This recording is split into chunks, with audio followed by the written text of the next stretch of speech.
But you've got to keep your mouth shut. Everything depends on secrecy in a show like this.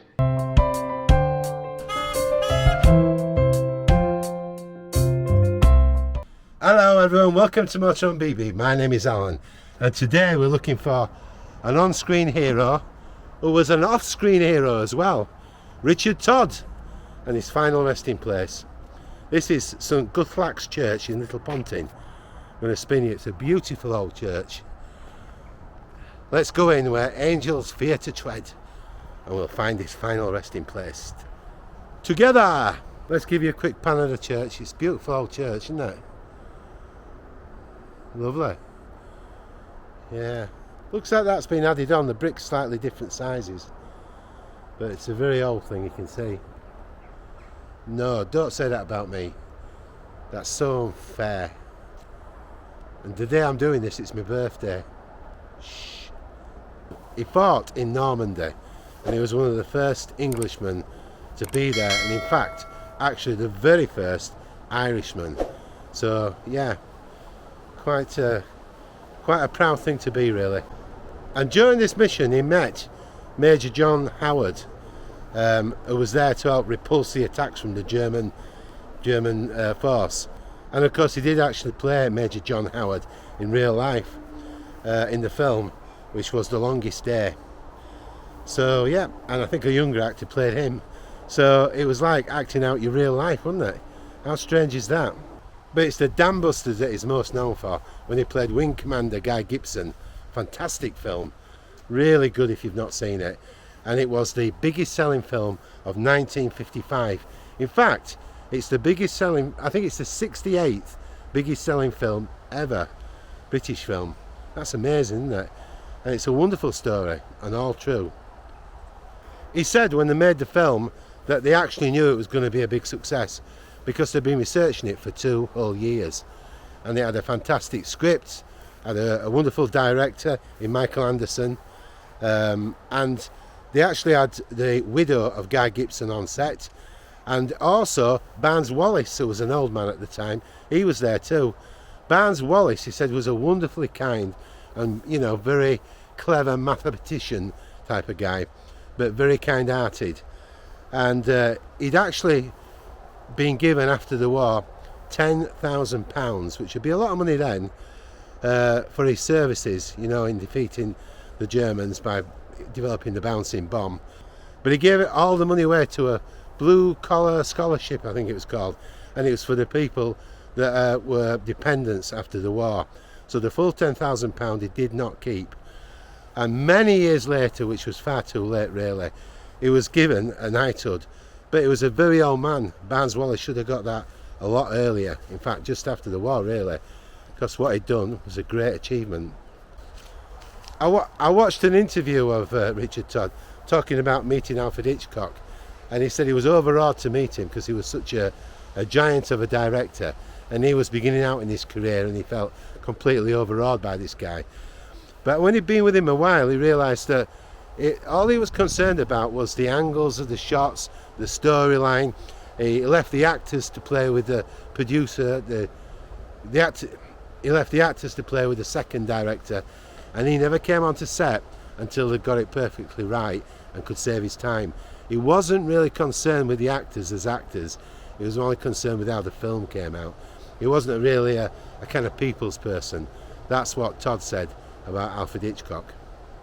He'd also been given the part of directing a film called Diamond Smugglers for Ian Fleming, but it wasn't his thing, he couldn't do it. In fact, there was a series that followed it, which is about the true events of the Queen's Mavericks, and once again it didn't he failed. It wasn't him, he was an actor really. It wasn't his role to be the director. He was married twice.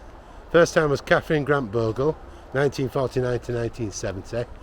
Wow, it's chugging it down. And they had Peter and Fiona. But he must have had an affair, because he had another son called Jeremy to Patricia Nelson in 1960. He did remarry again, 1970-1992 when he died, and that was Virginia Mailer, and they had sons Andrew and Seamus. So yes, he had a busy life, didn't they? Well, it's a very small graveyard. and there's no doubt I can see it tucked away in the corner. We're going to fly over there now. It's suitably raining. Just hope my hair don't curl. Let's go over, I'll spin you around. You can hear a distant rum from the traffic, but it's a beautiful spot. Yep, there's no doubt. Here we go. There we are in the corner. Wow, look at the flowers. So many. Well looked after, isn't it? There's the main chap, Richard Todd, and of course his son Seamus and Peter. We'll start with those two first, I think. So this is Seamus, the youngest son, who shot himself in the head. He was only 20 years old, and they believe it could have been because he was under depression as a byproduct of the drugs he was taking for acne. That's unbelievable, isn't it? I mean, in the clear light of day, you get so depressed because of the drugs for spots. There must have been more to it, I guess, but anyway, it says, I've just got to move that little flower there, it's got to be under on it, yeah. So it says, Seamus Alexander Pallinthorpe Todd, 1977 to 1997, beloved son of Richard and Virginia, and brother of Andrew. Peter Grant Pallinthorpe Todd, 1952 to 2005, beloved husband of Jill, son of Richard and Catherine, and brother of Fiona, Andrew, and Seamus. Richard Andrew Pallinthorpe Todd, 1999 to 2009, husband of Virginia and Kitty, loving father of Peter and Fiona, Andrew, Seamus, and Jeremy. Exit dashing young blade. Look at all the flowers. Still well tended for, isn't it? It always makes you wonder who's in the little one at the end. I don't think it's... No, it's not connected. But there you go. So he's right tucked away in the corner with the beautiful church in the background. I've got to apologise, Richard. I don't have a flower today. I've run out, but the thought is there, and we're all sending our best love towards you from the channel and myself. But you've got loads of flowers, just look, so many. I like those because they're all growing. They're natural, aren't they? The real flowers. That's beautiful. Much prefer them to ones that are being cut down. Thank you, Richard, especially for the war effort. Thank you ever so much, my friend. You were great, a hero, and a superb actor. This one feels like me, look, what a shame.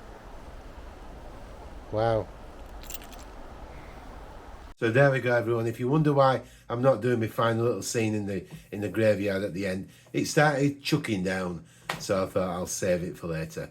But that was Richard Todd. He was a brave man on screen and off screen, and I think it was Nelson Mandela said, "The brave man is not he who does not feel fear, but conquers it." And it's true in a way, if we can remember that, because it's all how we think about things, isn't it? So yeah, if you've enjoyed the content today, don't forget to subscribe and you'll see plenty more. If you've enjoyed it, give me the thumbs up, and you know I love the comments. So take care of yourself, everybody. I'll see you all very soon. Bye from me, Alan, at MotorHome Beep Beep.